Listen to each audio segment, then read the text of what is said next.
Wanderers, we are back with Remnant 2's third and final DLC, The Dark Horizon. There's a new story to explore, fantastic weapons to discover, and a new archetype that takes shielding to the extreme. My name is Kodiak, this is Legacy Gaming, and today we're sharing how to unlock the Warden and make the most of its incredibly potent kit. If you watched the preview trailer for the Warden, then you'll no doubt be familiar with its kit, but after going hands-on and leveling up the archetype to 10, I can tell you that video only scratched the surface of what the Warden brings to the table. The Dark Horizon DLC, much like the DLCs that have come before, injects a new archetype into the mix, in this case the Warden. Around the archetype, they also add dozens of new rings, amulets, and weapons, most of which play to that new archetype's strength. In the case of the Dark Horizon, what we're talking about is shielding, which is the name of the game when it comes to most of the items you'll find while progressing through the new content, and almost all of which is tailor-made for the Warden archetype. To unlock the Warden archetype, we first need to progress through the first overworld in the Dark Horizon, the Agronomy sector. There are multiple fast travel points scattered across both of the overworlds, and they do have different names, so it gets a bit confusing, but for the sake of clarity, Overworld 1 is Agronomy Sector, and Overworld 2 is the Withered Necropolis. The Dark Horizon DLC introduces players to a new glider mechanic, and that's in service of Naruud's landscape itself. The level team at Gunfire were truly cooking for the Dark Horizon because there's an epic sense of verticality and scale throughout both overworlds. You'll spend a lot of time just trying to get your bearings, making sure you check every level and every landing because there are quite literally secrets everywhere. However, to reach the Withered Necropolis, you need to make your way across the entire top of Agronomy Sector. Don't get distracted with what's below. Or do, that's really up to you, but eventually, you'll reach the furthest point from the top level. At this point, you'll need to turn left and head across another giant river of purple goo, and this will lead you to a crashed ship, much like the one we explored to pick up the plasma cutter way back in the day. You'll have to defeat a handful of enemies here, but once you do that, turn left and head through the larger portal into the next overworld, the Withered Necropolis. From here, we can unlock the Warden archetype with relative ease, but be ready for at least a little combat. Move forward and pass the Custodian. Obviously, he's tied to the main story here, but for the purposes of the Warden, he's unimportant. Grab the glider shortly past the NPC and then start heading down. Drop down if you need to, and just follow the canyon past both platforms on the left and the right sides. We want to keep heading down until we reach the other side of this canyon. Once you're out in the open, hit the wind plume and start heading to the right. You'll snake your way along the outside of the cliff, which should be on your right-hand side. Keep going, hitting the plumes on your way until you can safely land on this small platform. From there, you'll want to head left through the opening here. You should now be on a large bridge. Follow that until an elite spawns and take it out quickly. There's not a lot of room to maneuver here, so do your best to eliminate the target with haste. Once it's out of the way, your path is clear and you can move across the bridge into a room at the end. There, suspended in a strange alien beam, you will be able to pick up the weathered mechanism material. With your item in hand, we'll repeat the process we've done so many times before. Head back to Ward 13 and make your way up the steps until we reach Wallace. There, we can turn the item into the Warden's engram, the command module. The Warden's prime perk is dynamic. After 10 seconds of not taking damage, the Warden will generate a shield for 25% of the player's max health over 2 seconds. The prime perk also increases the base Naruudian energy reserves for the drone and turret by 50%, and if you lean into that sort of playstyle, you'll easily see how impactful this truly is.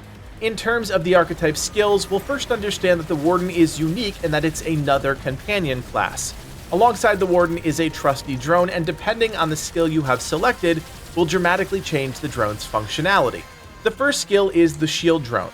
While energized, the drone will constantly grant shield to the selected ally until they're at 100%, and will also reduce all incoming damage by 10% on whoever the drone is actively guarding. The drone can be assigned to you or another member of your team. When assigned to a companion, the drone's actions and benefits transfer to them, so in this case, a shield drone would keep your ally shielded, not you. The second skill is the heal drone.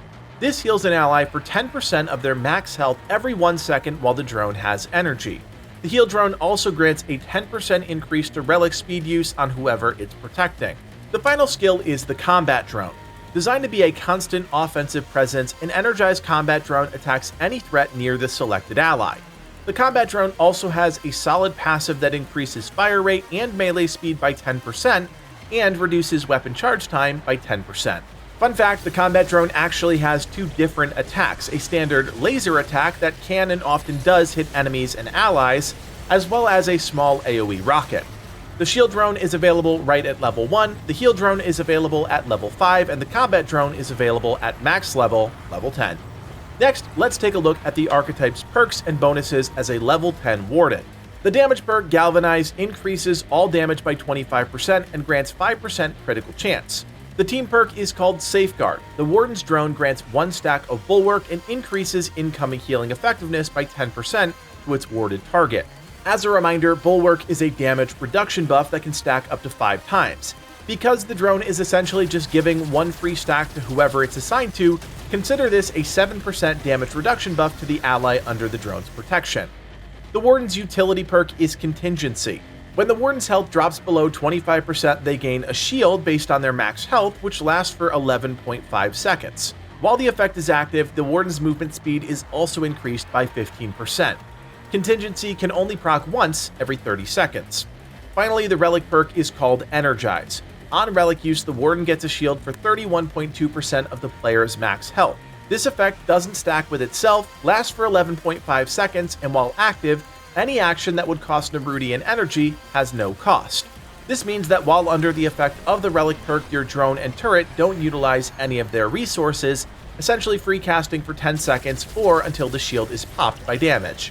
The Warden also comes with a new unique trait called Barrier. This increases the effectiveness of shields that the Warden applies, which means that even when applying protection to an ally, they gain the benefit from the trait. Once you've unlocked the Warden archetype, you'll no doubt want to track down its starting armor set. Remember, once the archetype is unlocked, you can choose to start a new character with that archetype, but why do that when you can just hunt down the armor and weapons yourself? To find the armor, we'll need to head to the Withered Necropolis, the second overworld in the Dark Horizon story. From the first World Stone, you'll want to move into the overworld and just hug the left side, fighting any enemies and moving up the hill until eventually you reach this drone overlooking the massive central tower and barely intact bridge. From here, hop on and start gliding down and to the right. There you'll see a small platform just above the broken bridge.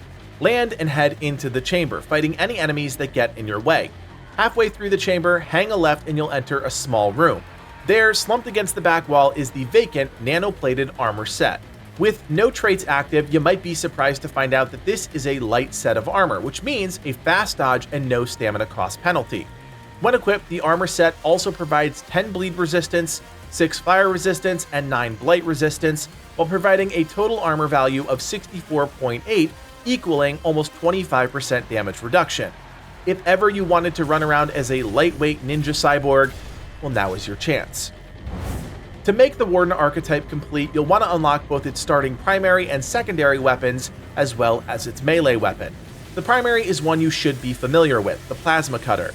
This can be found in either the Aeon Vault or the Timeless Horizon, one of the old Narud overworlds. What you're looking for is a crashed Drazir ship somewhere out in the alien wastes. Navigate inside the ship while wearing the Navigator's helm, and you'll be able to unlock a closed door and pick up the Plasma Cutter. If you're looking for more details, we have a full guide on this in a previous video, so go check that out. While it completes the look, the Plasma Cutter is old news.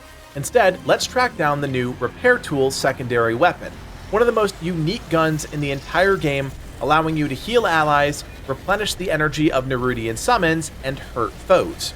To be clear, you cannot get this item if you're in a one-shot. You have to be in either campaign mode or reroll your adventure mode. Just like the Pulse Rifle, this secret occurs when you have a specific set of tiles in the Dark Horizon story. Once you crash land in the Agronomy sector, the first overworld, you'll want to head around the train car and up the hill to the left. There you can enter a chamber and see a familiar purple console. What you're looking for is one of those slots to be empty. If you look to the back of the room, you can see that the weapon is on the ground behind an energy field. Just like before, you need to track down either the Decorum Cipher in the Terminus Station dungeon, or the Memory Core 2 found in the dormant Nerudian facility. This is why you can't complete this in a one-shot, because these are old dungeons. Once you've secured your items, you can place it in the terminal, take down the force field, and claim your prize, the repair tool. As I said, this is one of the starting weapons of the Warden if you create that character from scratch, and it's incredibly unique. Depending on who you point it at, the weapon will deal damage to enemies or heal allies for 3% of their max health per second. The weapon, as mentioned, can also restore the energy of turrets and drones, dramatically extending their uptime and giving the weapon even more utility. Better yet, the repair tool has no mod and no mutator, so you get even more flexibility when it comes to building out your perfect Warden, and overall adds to the incredible arsenal of weapons, all unique to the Nerudian world. In order to find the Warden's unique melee weapon, we'll need to do a bit of gliding in the agronomy sector. This one is well hidden, so hang with me, quite literally. In the overworld, you'll want to reach the anterior recess world stone. From here, head back outside and hang a left, killing the enemies in your way. Make your way through the alien cornfields and reach this glider. Jump on and then start descending while banking to the right. We're heading for this opening, which is lower, close to the purple sludge, but don't drop too much or you won't make it. Head underneath and then follow the geysers. You'll eventually shoot up to a small landing where you'll have to fight the Astral Harvester aberration. Kill it and then head through this area until you reach a small chamber. There you can pick up the Warden's unique melee weapon, the Harvester Scythe. This weapon has 65 base damage, a 12% crit hit chance, plus 100% weak spot damage, and a negative 33.4 stagger modifier. The weapon also has the baked-in mod Phantom Blade. When using a charged melee attack, a ghost copy of the blade spins out, dealing 35% of the initial damage as a copy. Each hit of the Phantom Blade increases melee attack speed and melee charge speed by 6%, stacking up to 5 times.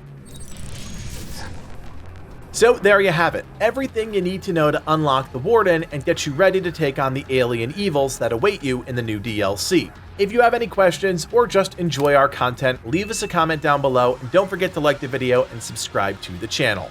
My name is Kodiak, and from everyone here at Legacy Gaming, thanks for watching and play on.